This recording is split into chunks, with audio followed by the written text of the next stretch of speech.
Somos Factor TV, un canal que te acercará a Dios. El apóstol Pablo le habla a una iglesia que está en Éfeso y él dice algo en el verso 16 del capítulo 1. Y Pablo dice,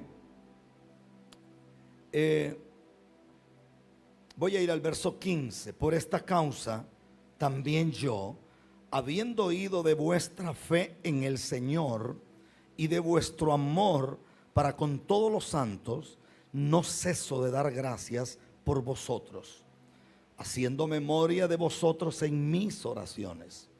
Y dice en el verso 17 algo que yo lo encerraría en paréntesis porque es como un punto y aparte. Y la oración de Pablo es esta: para que el Dios de nuestro Señor, el Padre de gloria, os dé espíritu de sabiduría y de revelación en el conocimiento de Él. O sea, Pablo no está orando para que Dios te dé revelación en las escrituras. ¿Verdad? Qué interesante. Está orando para que Dios nos dé espíritu de sabiduría y de revelación en el conocimiento de Él. Es decir, en conocer a Dios. Y el verso 18 dice, alumbrando los ojos de vuestro entendimiento. Según Pablo, el entendimiento tiene ojos y se pueden llenar de ceguera o se pueden alumbrar. Y dice, para que sepáis cuál es la esperanza a la que Dios nos llamó a nosotros y cuál es la riqueza de la gloria de su herencia en los santos. Según Pablo, hay una riqueza y la riqueza está pegada a la gloria de Dios. Y dice que también los santos tienen herencia. Y si los santos tienen herencia, oiga qué interesante es esto. Entonces yo diría que nosotros necesitamos una gestión ministerial responsable. Porque si no tenemos una gestión ministerial responsable, nosotros seremos pastoreados por hombres o mujeres irresponsables que poseen un título pero no tienen una responsabilidad para esa gestión ministerial. Qué tragedia es ir a una iglesia donde los pastores enamoran a las hermanas. Claro, obviamente aquí no pasa eso. Gloria a Dios.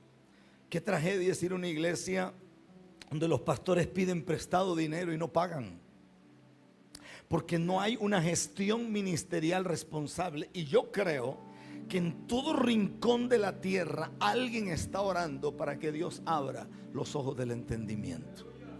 Y creo que en todo rincón de la tierra a alguien se le están abriendo los ojos. Creo yo que el perder la vista física es una tragedia muy grande. Y cuando alguien a través de una intervención quirúrgica recibe la bendición de volver a ver por un trasplante de córneas o una intervención en el nervio óptico o un problema de pterigión o de cataratas o alguna situación como estigmatismo, alguna cosa de esas, creo que cuando la gente logra ver eso, casi que hay un motivo de llanto. Pero no hay nada más grande y más catastróficos que la ceguera espiritual, porque esto ha traído consecuencias tan grandes a la tierra. La ceguera nos ha hecho a nosotros perdernos de bendiciones que estaban frente a nuestros ojos. La ceguera ha provocado que nosotros perdamos de vista lo que Dios tiene para nuestras vidas. Yo creo que Dios habla directamente a los hombres, pero la pregunta que yo me haría es: ¿a quién Dios le habla y a quién Dios no le habla? Y perdóneme si ofendo, abro paréntesis, yo escucho tantas cosas hoy que yo creo que Dios no está diciendo eso. Por ejemplo, una persona pone un nombre aquí en una hoja y de pronto dice: aquí hay una Rebeca, y aparece una ingrata por allá. La gente de reino no se cree esos cuentos, hermano. Porque la gente de reino sabe que Dios no tiene que revelarte a ti lo que tú ya sabes. Dios no tiene por qué decir cuál es el número de cédula que tú tienes, porque Dios sabe que eso es cuestionado igual con brujería o oscurantismo. Y escuchen lo que le voy a decir, porque algunos de ustedes van a ser tomados por el Espíritu Santo y van a ser llevados a lugares muy lejanos. Escucho a los predicadores decir: yo te profetizo. Tengan mucho cuidado con eso, porque ni usted ni yo tenemos el poder para decir yo te profetizo. Este libro dice: y vino palabra de Dios a fulano de tal. Nunca la palabra vino por el deseo del corazón humano. La palabra siempre vino por una intervención de los cielos.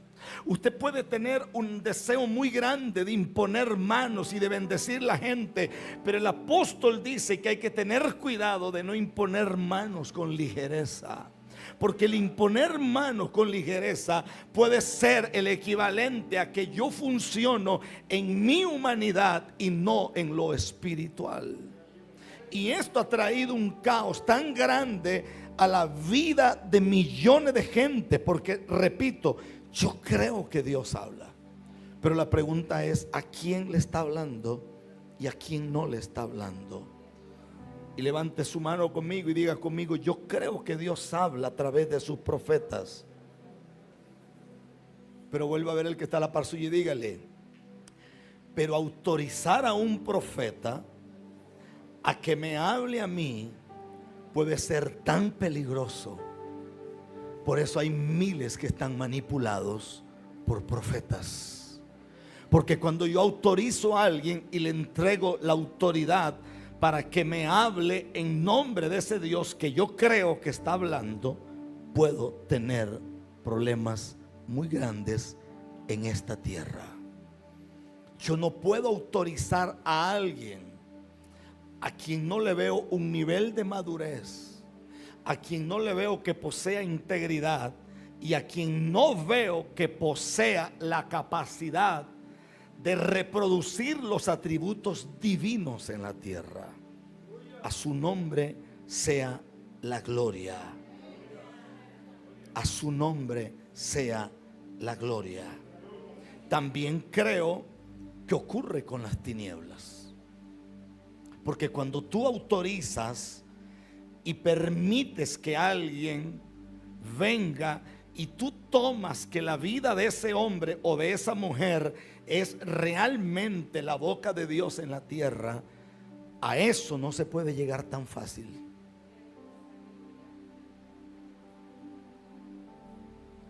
Vamos a invitar a fulano porque viene un profeta de Dios. No todos son profetas y no todos hablan de parte de Dios. Y de ahí viene la palabra autoridad espiritual. Quiero que sepan algo y se lo voy a decir. Usted se puede congregar aquí o en cualquier lugar, pero el pastor de esa congregación, según este libro, no tiene autoridad sobre tu vida. Porque nadie tiene autoridad sobre tu vida. El único que tiene autoridad sobre tu vida es Dios. Yo estoy llamado por Dios a ayudarlos a ustedes a crecer. Estoy llamado por Dios y puesto aquí para guiarlos a ustedes y ayudarles a que puedan corregir algunas cosas, pero yo no tengo autoridad, porque la única autoridad que yo tengo es la autoridad que me fue dada como ministro para predicar el evangelio. Y aquí hay un problema, porque usted ve que la gente, usted y la gente en las redes sociales, es que el problema de los hombres es que están huérfanos. Señores, el problema de este planeta no es orfandad, porque hay miles de hombres que están bajo cobertura donde no reciben paternidad. Y escuché un día a un ministro famoso, quien no voy a mencionar su nombre, decir: es que cuando tú te metes bajo esta cobertura, la gloria que hay sobre mí está sobre ti. Eso es tan falso.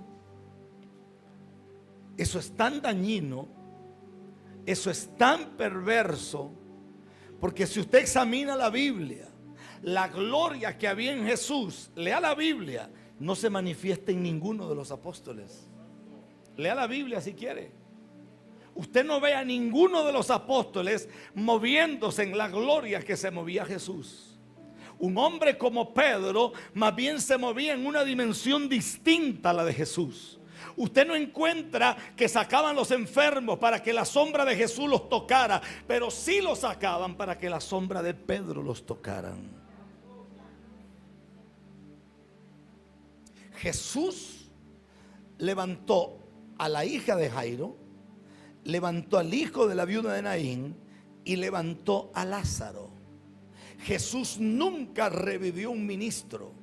El único que revivió un ministro fue Pablo, porque se le cayó un ministro de una ventana llamado Eutico y el tipo se murió y Pablo lo levantó de entre los muertos.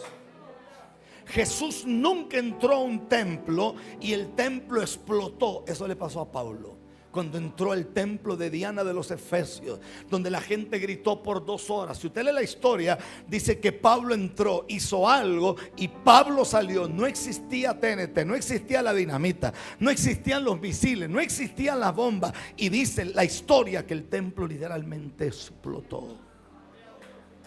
Entonces uno no puede tomar un texto aislado, porque si usted examina la Biblia, la gloria que funcionaba en Eliseo era distinta a la gloria de Elías. A Elías le pasan 7 milagros, a Eliseo le pasan 14. Entonces decir que la gloria que hay en mí va a funcionar en ti, eso no es real. Eso es peligroso. Esos son temas que se han tocado y se han manoseado con manos sucias. Porque ¿sabe cuál es la grandeza de un ministro? La grandeza de un ministro es que dentro de un año o dentro de meses, la gloria que esté manifestándose en ustedes sea mayor que la gloria que se ha manifestado en este altar. Si yo no logro reproducir en ustedes que ustedes sean 10 veces mejor que yo soy un fracaso.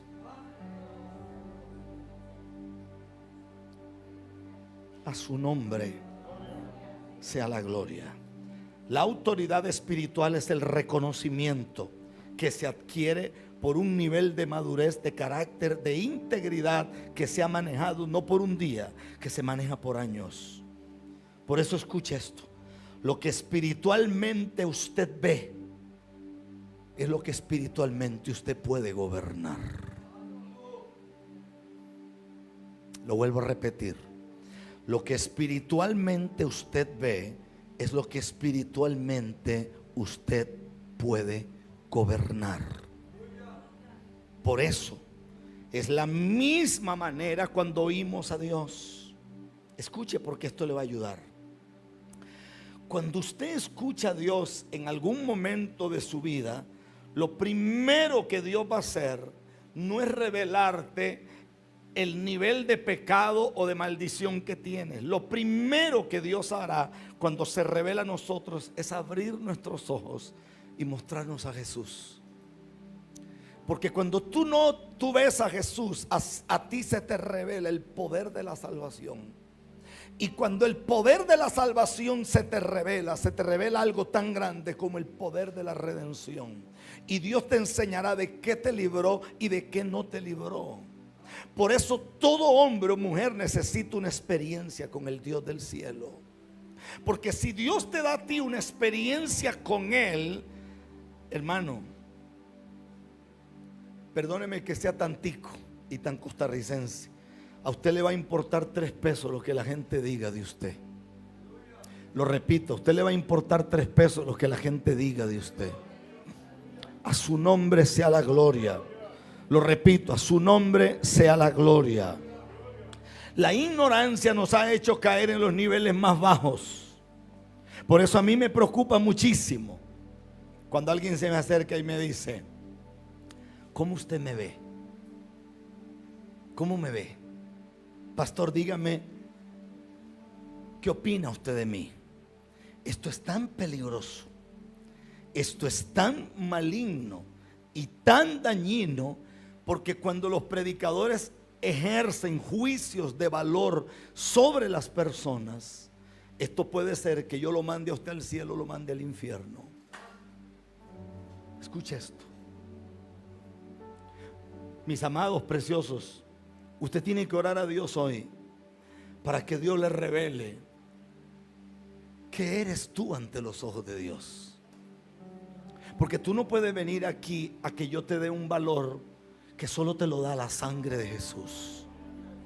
Tú no puedes venir aquí a que yo te dé una palabra que tú tienes años. No, es que yo me siento poca cosa, es que yo me siento aquí. Mi niño lindo, usted va a tener que repetirse 500 veces antes de dormir que usted vale el poder de la sangre de Jesús y que usted vale el poder del sacrificio en ese madero, que usted es lavado, que usted es redimido, que usted está sentado a la diestra del Padre, que lo que pasó en ese madero no fue una tragedia de la historia. Lo que pasó en ese madero no lo podía pagar nadie, que usted y yo no teníamos derecho de ir una eternidad con Dios, que usted viene de una familia donde la abuela fue bruja, donde el abuelo hizo esto, donde el otro hizo esto, donde el otro se postró ante un demonio, se postró ante una virgen, se postró ante una deidad de las tinieblas. Ok, eso pudo pasar, pero ese sacrificio del madero dice que usted es hijo de Dios. Y si usted es hijo de Dios, entonces sonríe aunque le cueste, y dé gloria aunque le cueste. A su nombre sea la gloria.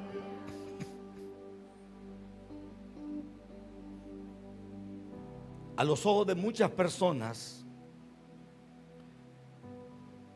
mi papá se fumaba 2 paquetes de cigarros diarios. Un paquete de cigarros tiene 20 cigarros. 2 paquetes son 40 cigarros. Ese viejo casi con el que apagaba prendía el otro, hermano. Fumó más en otro tiempo, se fumaba 3 paquetes, parecía una chimenea, pero ese era mi papá. Sin embargo, un día hablando yo con él me dijo a mí que Dios le había revelado cómo él moriría, y que Dios le había revelado que él cerraría sus ojos y moriría, que él no sufriría dolor, que no moriría en una cama, que no estaría pegado a una máquina de oxígeno, que no moriría de cáncer, que no moriría en un accidente. Estoy hablándole de un hombre que en su vida leyó la Biblia porque no sabía leer. Estoy hablándole de un hombre que no fue profeta porque nunca profetizó. Estoy hablándole de un hombre que nunca pastoreó nada, hermano. Estoy hablándole de un hombre que tenía una vida difícil, pero que Dios en su misericordia le había revelado cómo moriría. Y así, mi hermana está aquí, que fue la última que lo vio cuando él murió. Así murió.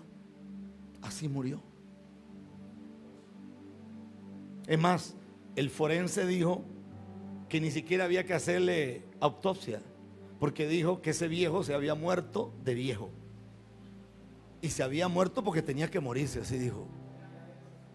Y lo examinó y le hizo 3, 4 cosas y dijo: no, este señor se murió porque sencillamente se murió. Y usted lo veía muerto y usted decía: este don algo se encontró al otro lado, porque este don no murió, hermano. Hay gente que muere con una cara de susto, hermano. Hay gente que muere como en problemada. Hay gente que no se quiere morir porque siente miedo, siente esto. Ese hombre se murió como debería de morirse los hijos de Dios. A su nombre sea la gloria. A su nombre sea la gloria. Levante su manito arriba y vuelva a ver al que le queda cerca y dígale: la autoevaluación es tan importante para que no permitas calificativos sobre tu vida. ¿Sabes cómo lo solucionó Jesús? De una forma sencilla: por sus frutos los conoceréis. Por sus frutos los conoceréis. Y le voy a dar un consejo como un papá que le habla a sus hijos. Si usted está casada, si usted está casado, su esposa tiene un llamado, su esposa Dios la usa o su esposo Dios lo usa, así usted ve algo negativo en su marido, nunca toque el llamado que él tiene. Ay, mira a la fulana enojada, y quien la ve profetizando, nunca haga eso. Eso no se hace, porque hay una línea tan delgada entre el enojo y tocar lo que le pertenece a Dios. Y lo que le pertenece a Dios no se puede tocar. Porque las vasijas, cuando Dios quiere, las rompe y las vuelve a hacer de nuevo. Y el hecho de reparar esa vasija no está en sus manos ni en la mía. Está en la mano del Creador. Ay, mire esta fulana. Y quien la ve cantando y quien la ve adorando. Sí, eso no se toca. David viene danzando y se le ve la ropa y la mujer se pone brava y le dice: tú has hecho igual que los demás, desnudo te ves. ¿Y qué te importa? Él viene adorando a Dios. Y la Biblia dice que entró ese día para bendecir su casa. Quiere decir que esta mujer, que era la hija de Saúl, que tenía una maldición de que no pariría, ese día la maldición se iba a romper, porque el hombre de Dios había danzado delante del arca de Dios y había traído el arca de Dios, y cada 11 pasos habían sacrificado un animal. Quiere decir que la calle estaba pavimentada de sangre y el sacrificio había sido aceptado ante los ojos de Dios. Usa había muerto por ver dentro del arca, pero este había traído el arca y la había metido a Jerusalén, y él viene danzando feliz. La mujer debió de haber dicho: no entiendo este loco que está danzando, pero acaba de entrar a mi casa para bendecir a mi casa. Este es el día que mi vientre tiene la bendición de Dios y podré parir y podré romper la maldición que acarrió mi padre. No lo entendió.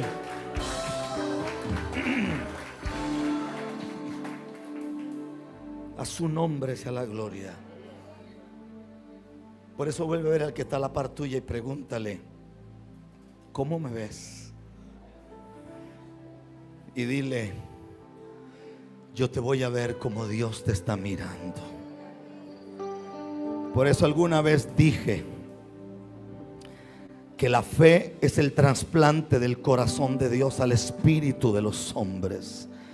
Cuando el espíritu del hombre se pega al espíritu de Dios, y cuando los ojos se abren, entonces nosotros no tenemos una fe para hacer milagros, no tenemos una fe para tener un auto, no, tenemos una fe para ver que lo que Dios está viendo es posible también para mí. Cuando tú tienes fe, tú entiendes que lo primero que se te revela es que tienes un lugar en el libro de la vida, y a través de la sangre de Jesús eres salvo, y si eres salvo eres heredero, y si eres heredero eres coheredero. Y si tienes herencia y coherencia, entonces tú tienes la gracia, el favor y la misericordia de Dios sobre tu vida. Y la fe te da el poder de accesar a lo que nunca pudiste accesar. Y la fe te va a revelar que aquí lo importante no es el primer Adán, ni el segundo Adán, ni el tercer Adán. Aquí lo importante no fue el día de la creación. Aquí lo importante fue el día en que Dios te llamó a ti por tu nombre. Aquí lo importante fue el día en que, estando en ese madero, aparecía el nombre tuyo y el de tus hijos, y está bajo una promesa, y la promesa es que si yo soy salvo, mi casa se salvará también. Se van a salvar mis hijos, se va a salvar mi familia. Aleluya.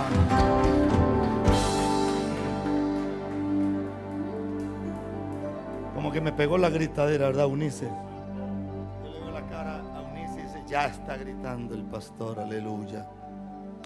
Por eso levante su manita arriba y diga conmigo: es tan importante la regenetización del alma. Y esto no es un concepto dogmático. Entonces toca la mano al que está a la par tuya y dile: ¿qué es regenetización del alma? Mi amor lindo, cuando vuelves a ser lo que ya eras en la eternidad. Tú no viniste de Venezuela a buscar una oportunidad a Costa Rica. Tú viniste de Venezuela porque el pretexto de Dios era traerte aquí. Tú no viniste de Nicaragua aquí porque en Nicaragua la cosa está más fregada. Discúlpeme, no es así. Tú estás aquí porque en un libro estaba escrito que en el año tal, a la hora tal, en el día tal, tú vendrías de tu país y vendrías aquí. La vida tuya no es un juego de azar que se mueven las cosas de aquí para allá como si fuera un ajedrez. La vida tuya está escrita en el hueco de la mano de Dios. La vida tuya está escrita en el diseño del Eterno. Entonces, ¿cómo se puede regenetizar el alma? Yo necesito levantar las manos y decirle al Padre: ¿cómo tú me ves? Permíteme verme, porque el problema es que tengo un ojo crítico y yo me veo triste, yo me veo flaco, yo me veo sin fuerza, yo me veo desnutrido, yo me veo en tristeza, me veo en angustia, me veo con deudas, me veo en problemado. Señor, revélame, haz que la fe abra los ojos del entendimiento, y cuando mis ojos se abran y el trasplante del corazón del Padre venga a mi espíritu, entonces se abrirán los ojos y podré ver como vio Giesi, podré ver como vio el profeta, podré ver cuando Jesús le dijo a Pedro: vaya y busque un pescado. Podré decirle a Pedro: baja de la barca y camina sobre las aguas. Señor, revélame, no nací para esto, revélame dónde está el problema, y si tienes que quebrar la vasija, quiebra.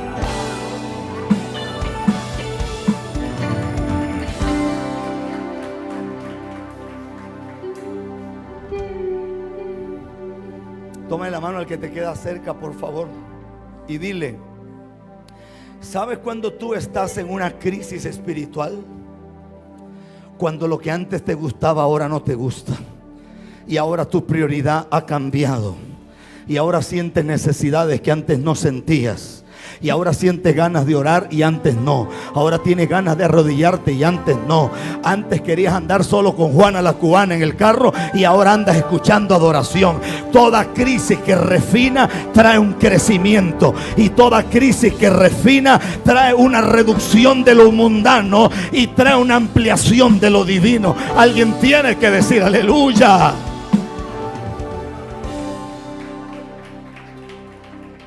¿Y sabe qué enseña este libro, niños?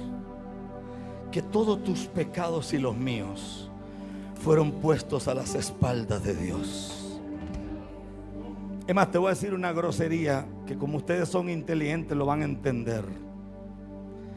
Jesús ya pagó hasta por los pecados que vas a cometer mañana. Lo voy a repetir porque como que no les cayó el 20, hermano. Los pecados tuyos de hoy o dentro de 10 años ya están pagos. Jesús los pagó. Por eso Dios nos llama a convertirnos todos los días y a volver al madero y decirle: Señor, yo necesito que la salvación siga operando, que la sangre siga fluyendo, que el poder venga y regenere. No es que tú necesitas que vuelva a fluir sangre, no, ya la sangre pagó por todo el paquete completo. Alguien tiene que decir aleluya a su nombre. Alguien puede decir aleluya. Por eso muchos de nosotros no recibimos respuesta en nuestra oración, porque estamos pidiendo por algo que ya no existe para Dios. Lo voy a volver a repetir. Por eso muchas de nuestras oraciones no tienen respuesta. La gente ora: Señor, yo necesito un carro, y Dios dice: tú no necesitas un auto, ya tú lo tienes. El problema es que no lo ves. Tú no necesitas casa, ya yo te la di desde la eternidad. El problema es que no lo logras ver. Entonces toda la vida pides como si fueras mendigo y no como si fueras heredero.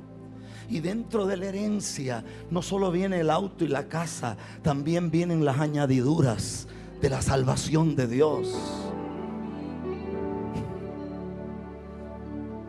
¿Qué le parece? Me gusta ver la cara del profeta Jorge. Yo como que me inspiro cuando lo veo así, pues, es así como...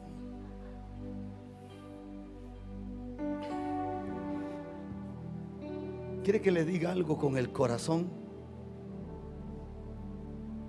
Por eso es importante ver, porque el ver te hace perder imaginación.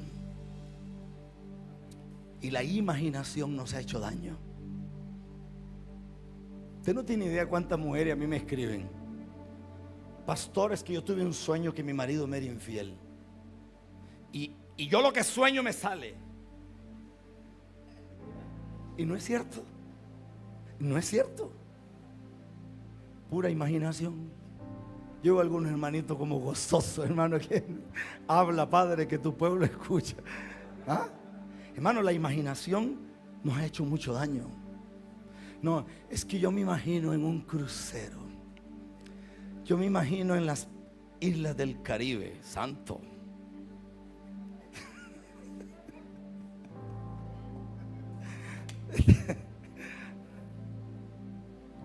¿Ustedes se acuerdan de la película de un loco que se perdió en una isla y que encontró una bola así de Tom Hanks, que la bola se llamaba Wilson?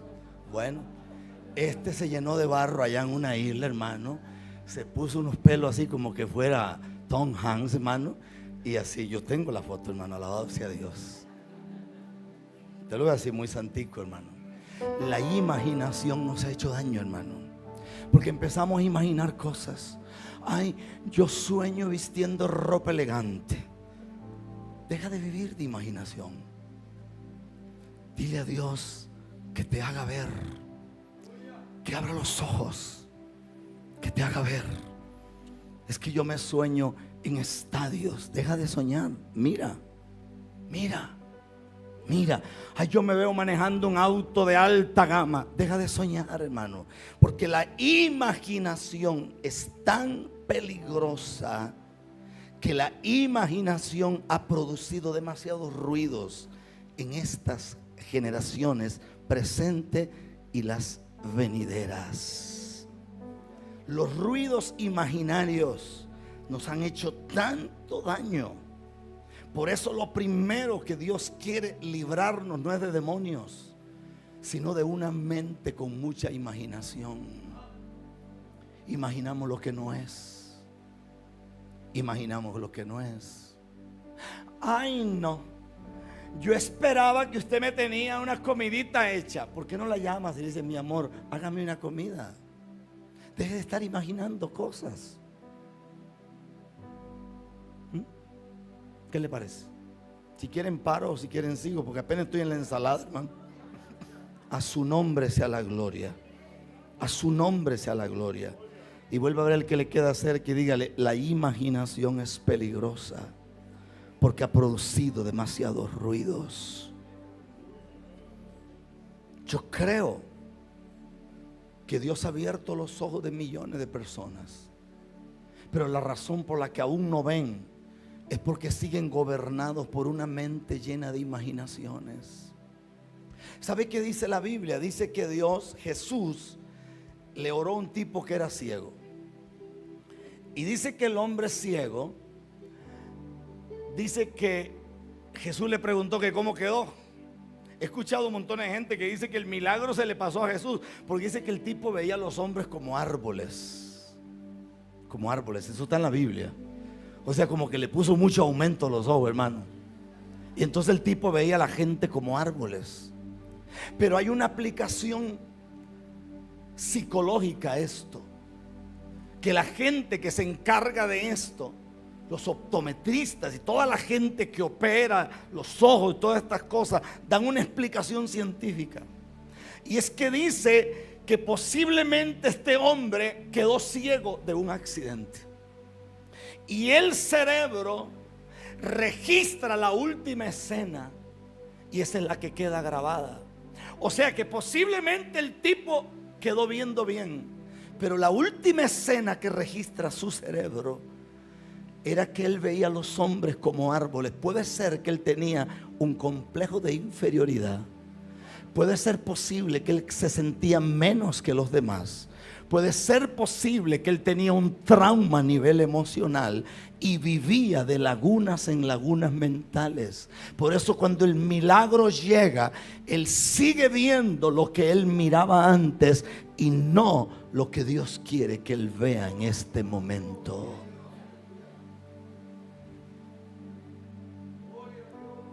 Usted no es especial porque yo lo digo. Usted es especial porque Dios lo dice. Usted es hijo de Dios no porque yo lo digo. Usted es hijo de Dios porque la sangre de Jesús lo ha lavado. Usted no es salvo porque usted vino a este culto. Usted es salvo porque la sangre de Jesús lo ha limpiado a usted y le ha traído la salvación de Dios. A su nombre sea la gloria. A su nombre sea la gloria.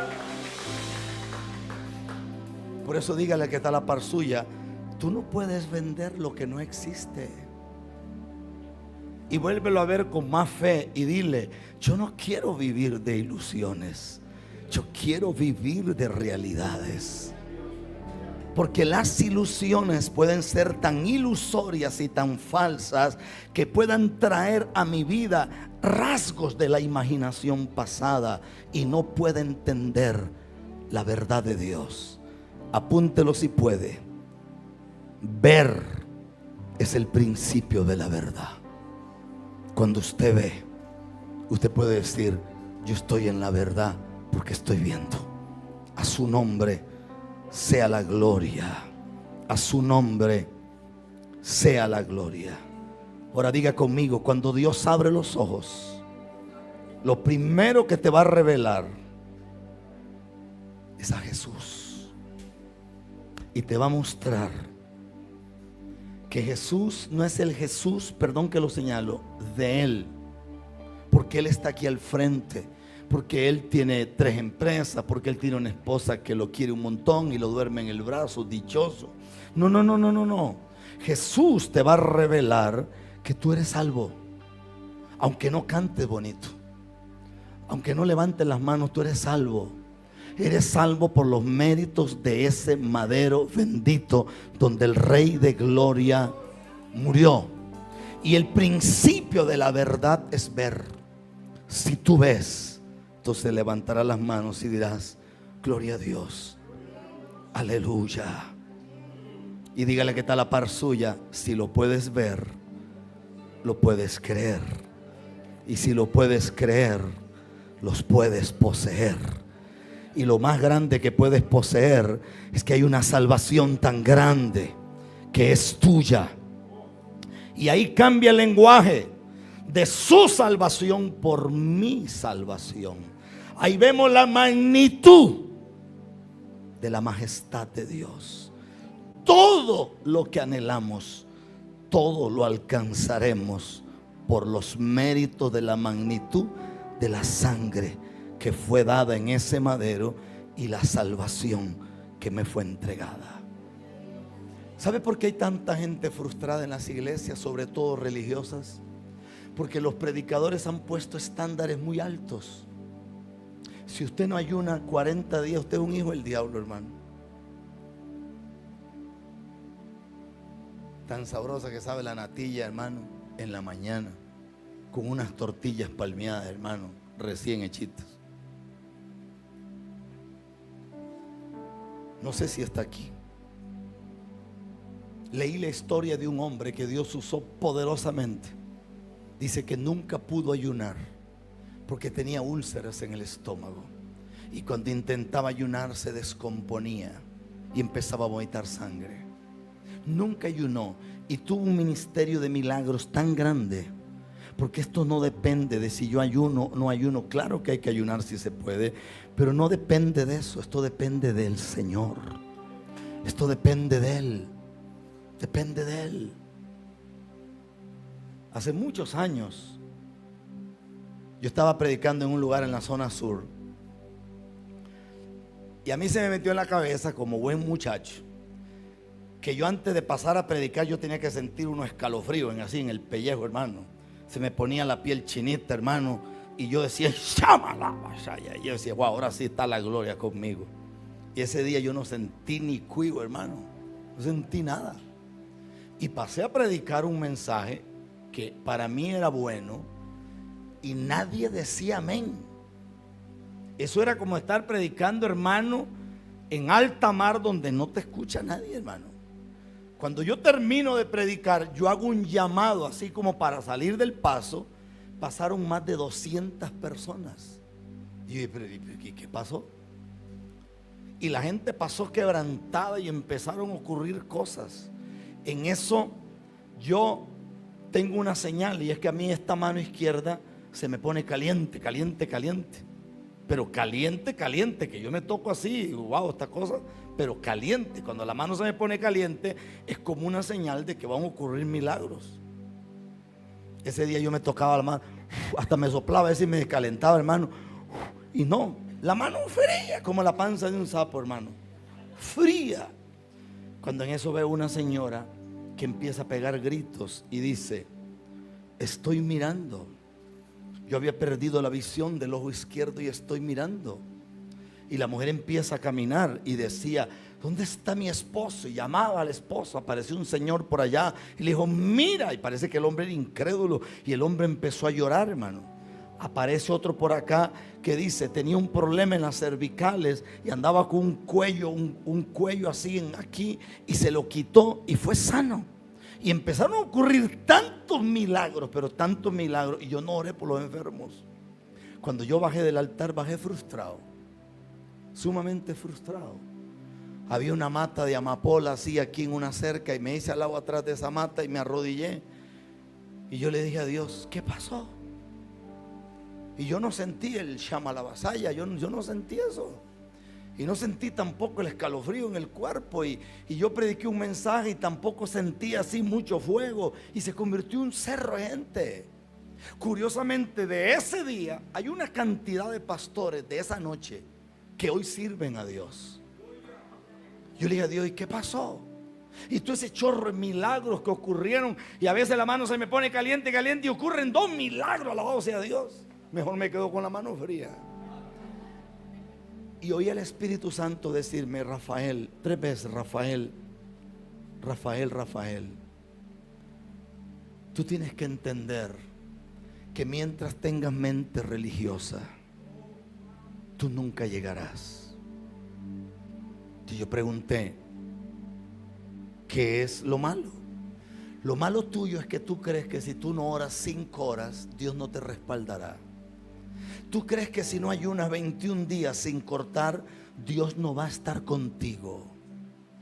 Tú no logras entender que tú eres hijo y que la gracia y el favor de Dios están sobre ti 24 horas al día. Y habrán momentos que ni siquiera sientas nada, y serán los momentos en que la gloria de Dios se va a manifestar más. No sé si usted me logra entender. Hermano, uno no puede negar que esto es por gracia. Esto es por gracia. Esto no es porque fulano es el más santo de aquí y por eso Dios, amén por la integridad, amén por la santidad, amén por la pureza, amén. Pero ¿cuántas veces usted o yo no estuvimos bien con Dios y Dios igual nos escondió en el hueco de su mano? ¿Cuántas veces usted o yo pasamos al altar a cantar y no estábamos bien y Dios honró?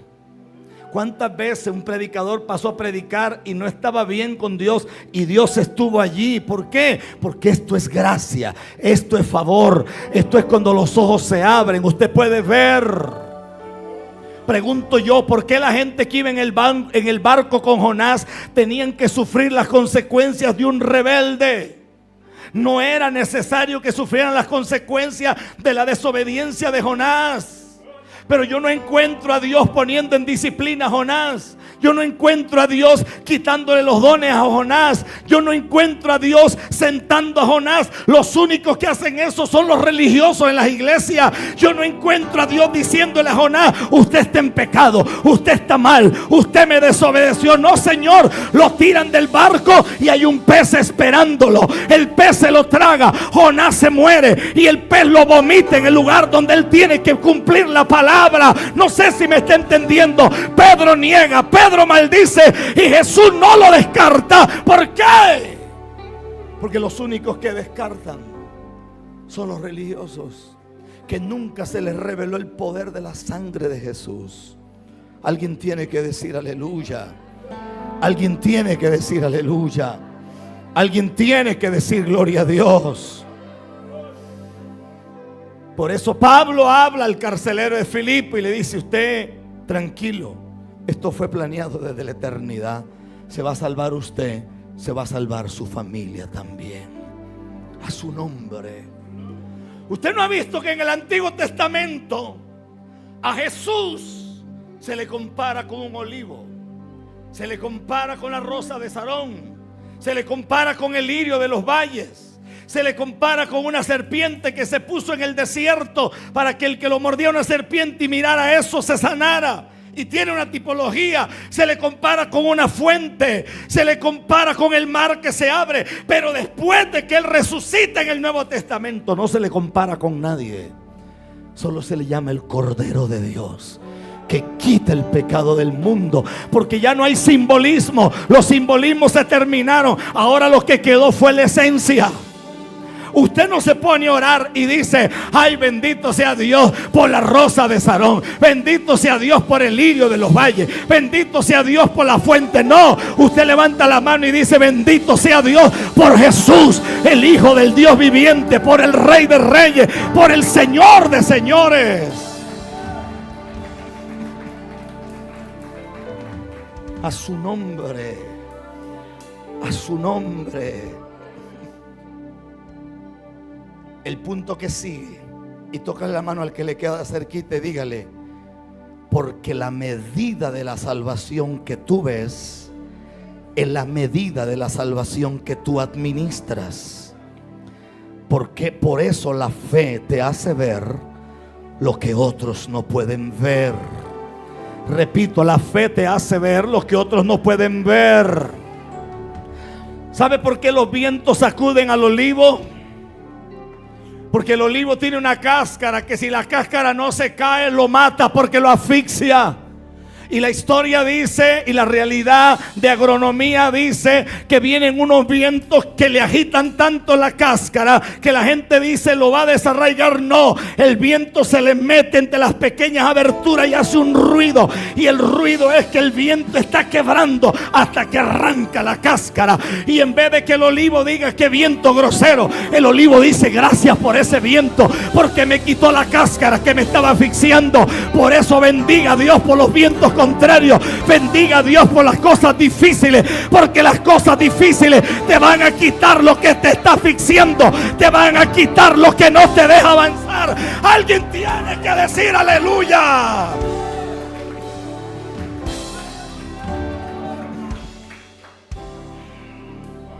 Y levante su manita arriba. Aprenda esto: el tamaño de tu libertad depende del tamaño de tu salvación. Lo digo una vez más: el tamaño de tu libertad depende del tamaño de tu salvación. Que para alguien usted no es nadie. This is your problem.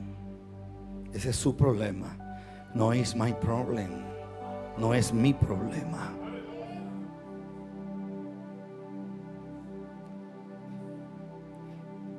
Yo conocí unos hermanitos hace como 30 y pico de años, allá en la zona sur por San Vito. Uno era pastor en una iglesia central, el otro era como un líder. Un día de estos, los dos dieron una opinión sobre mí. Y le dice en una reunión, y entonces alguien me llamó y me dijo: ¿usted conoce a fulano? Tuve que devolver la computadora para atrás, hermano. Al tiempo donde ni siquiera existían computadoras, lo que existían eran unos long play así, hermano. Y digo: mira, esto es gente, sí, claro, en algún momento me acuerdo de ellos, pero realmente no son parte de mi existencia. Esa gente habla muy mal de usted. Y yo dije en mi corazón: pobres desgraciados, no pudieron digerir en 30 y pico de años la amargura. Hay que estar uno maldito, hermano. En 30 y pico de años para ellos yo no sirvo para nada. Ese es problema de ellos, hermano. Porque yo todavía sigo sirviendo. Y Dios me ha llevado a mí más lejos que a todos ellos, hermano.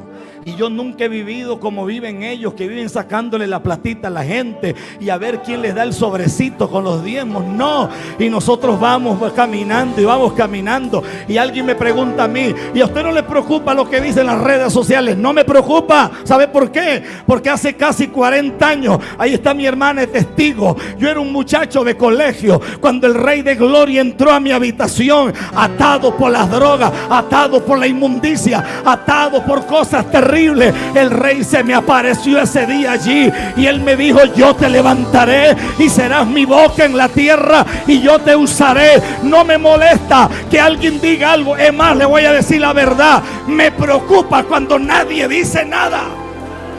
Ya como que me acostumbré a esa vaina. Alguien tiene que decir aleluya. Y levante su mano arriba y diga conmigo: hay millones de creyentes atados por rudimentos y dogmas de hombres, atados por el hijo de Tabel. El hijo de Tabel dice: tú no sirves para nada, tú no eres buena para nada. Señora, ay, es que yo mejor me opero, porque si yo me hago una lipoescultura, mi marido me va a querer. Discúlpeme, los maridos que la quieren flaca o la quieren con llantita, la van a querer, porque esto no depende de silueta, esto depende de conexiones en el espíritu, esto depende de otra realidad. A su nombre sea la gloria.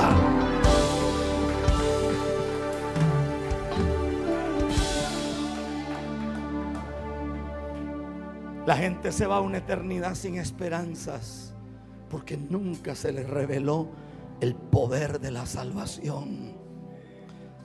Toda grandeza divina se agranda en mi espíritu y después se materializa.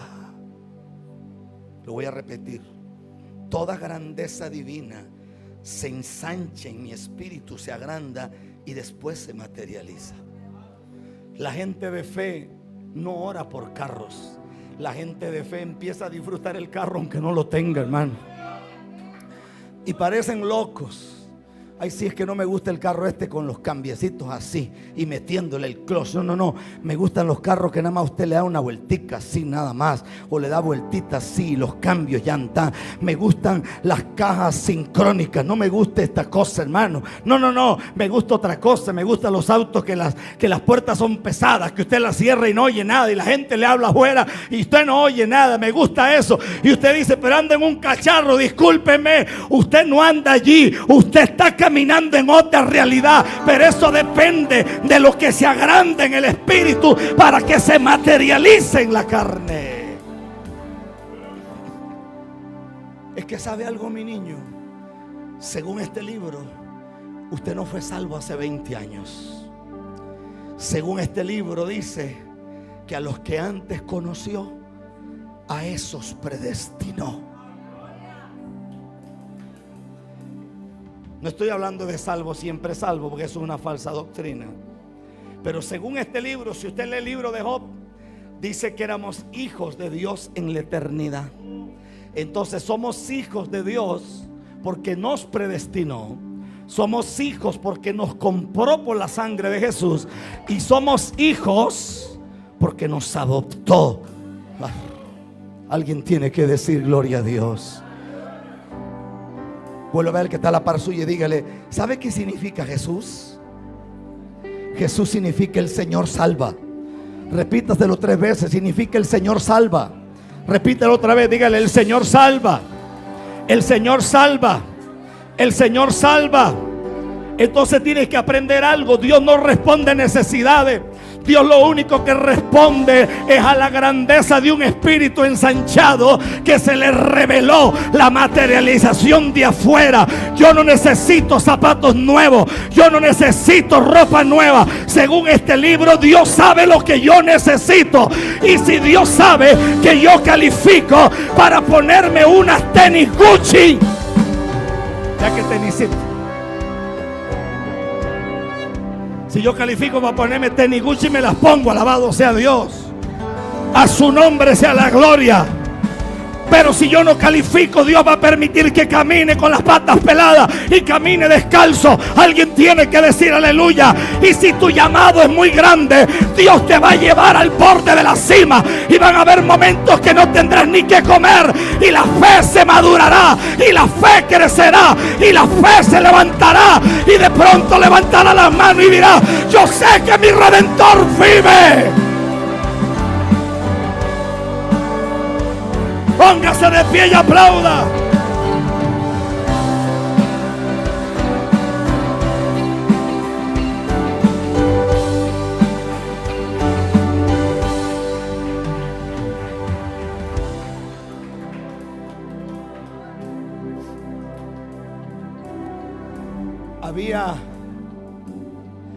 Había un viejo en el templo. En Jerusalén había un viejo, perdón que te toco, que se llamaba Simeón. Era un viejo conocedor de las escrituras. Bueno, por lo menos existía la Torá en ese tiempo, la Septuaginta, la versión de los Hébridos, la Copta, que era la versión de los Esenios. Pero a ese viejo se le había revelado en un sueño que él iba a sostener al Hijo de Dios. Mira qué tremendo. Y cuando llevaron a Jesús para presentarlo al octavo día, dice que el que lo agarró entre sus brazos fue Simeón. Y si usted lee la Biblia, no miró al hijo de María, no miró al hijo de José, no miró al que nació en el pesebre de Belén de Judea. Si usted lee la Biblia, dice que Simeón dijo: hoy mis ojos han visto la salvación de Dios. Eso fue lo que vio. Vio la salvación de Dios. Y cuando vio la salvación de Dios, no vio un niño envuelto en pañales.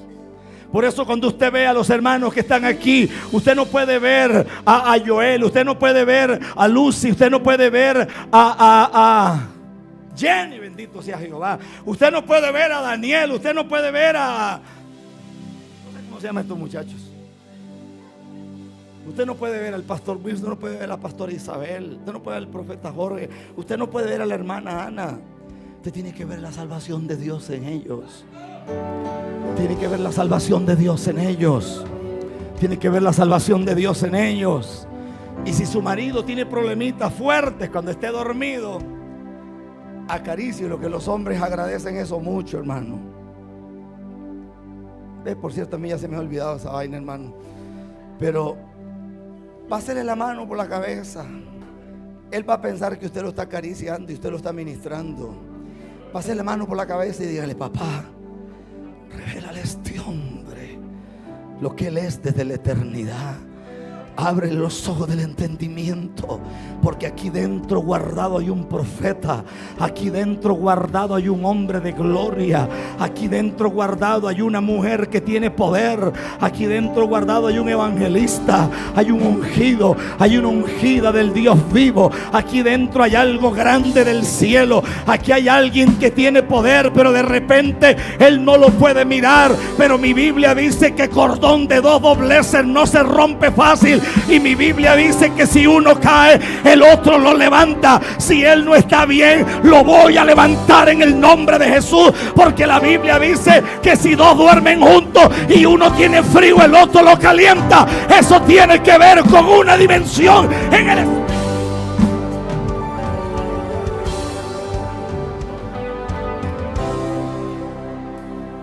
Levante su manita que ya terminé con esto.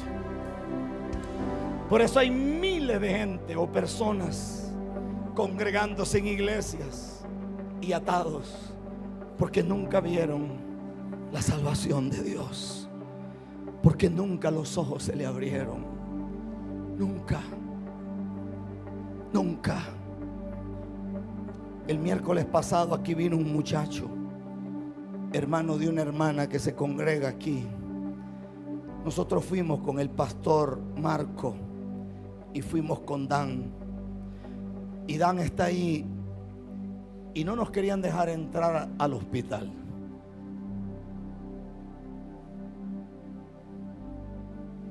Y Dan es fosforito, se pone medio caliente rapidito. Puede ser de andar conmigo que le pasa eso. Y yo me senté Y yo le dije a ellos, tranquilos. Y empezó un viento pero extraño a soplar. Yo le dije a ellos, si nosotros no podemos entrar, Dios va a entrar. Aquí lo importante no es que nosotros entremos. Y yo dije, viento de salvación y viento de sanidad, métete en las habitaciones. Ahí estaban de testigo que empezamos a hablar en lenguas, ahí en silencio, ahí en silencio, en silencio. Viento de Dios trae sanidad.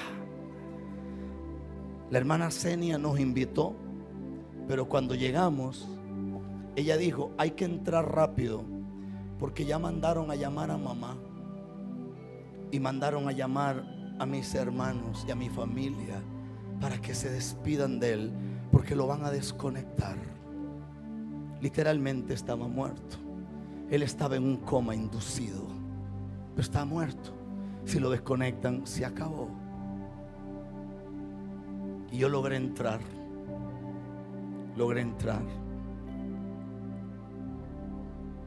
Tenía un golpe gigante en la cabeza. Según los médicos, tenía unos coágulos de sangre en el cerebro y era inoperable. Aparte de eso, tenía órganos que estaban muy comprometidos del golpe que se había llevado, porque se cayó de una altura enorme. La gente le busca cuatro patas al gato. Dicen que era una mujer que él tenía, que era bruja, que fue que lo empujó. ¿Qué va a empujar ese diablo? Nada, hermano. Lo que pasa es que ese hombre, si usted lo miraba el miércoles aquí, ese no era el mismo hombre rebelde que no conocía a Jesús. A veces Dios tiene que llevarnos hasta el extremo para que se nos revele la salvación de Dios. Y verlo aquí caminando, y verlo adorando, y verlo adorando al Señor.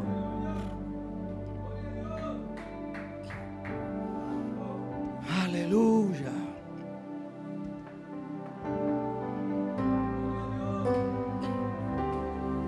Eres mi esperanza, mi castillo, mi Dios en quien confiaré.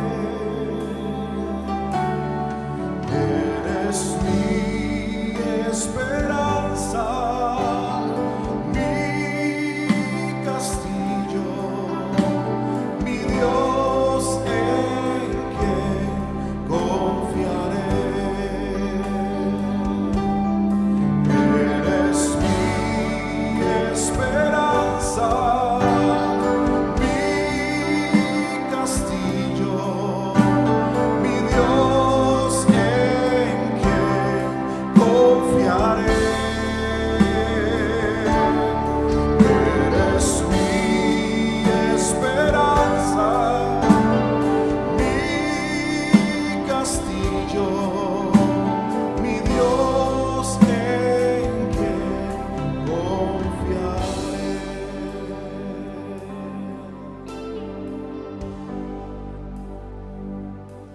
Y nunca crea las mentiras de las tinieblas. Es que Dios me abandonó.